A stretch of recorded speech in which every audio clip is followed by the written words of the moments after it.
नमस्कार, मी प्रसाद आनंद मोये एक पात्री अभिनय सादर करत आहे. त्याचं नाव आहे फर्जन. धन्यवाद. वा मले शब्बास, वा मले शब्बास, काय मर्दांनी तू चाललीये.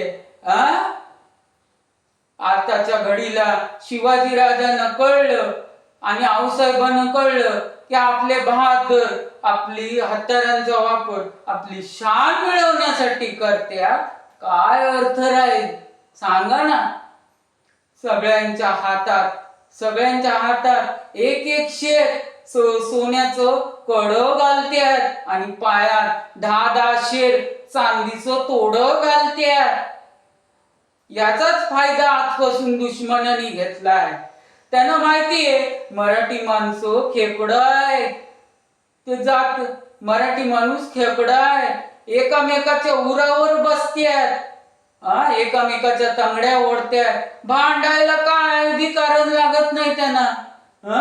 तू मराठा, तू कुंभी, तू महार असं म्हटलं की बस. शिवाजी राजाने हेच नका होतं.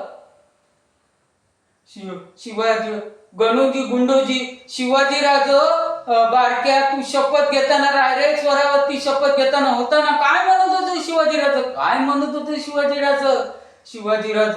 म्हणत होतं की भगव्या झेंड्याखाली आणि गुरुस्थानी उभं राहून आपल्या देशाकरता आणि माऊली करता ग्वारीसाठी लढला तो खरा मराठा. आपण पुत्रासाठी जातीवरून भांडायचा हाय, पण एकामेकावरती हत्यार उचलायची नाही. आपण हत्यार उचलायची देश आऊसाहेबांच्या शब्दासाठी आणि शिवाजीराजांच्या शब्दासाठी आणि या महाराष्ट्राच्या मातीसाठी. आता समद्यांच्या तोंडातून आताच्या घडीला देव देवताना विसरा. समद्यांच्या तोंडातून एकच गर्जना फुटू दे. हर हर महादेव. धन्यवाद.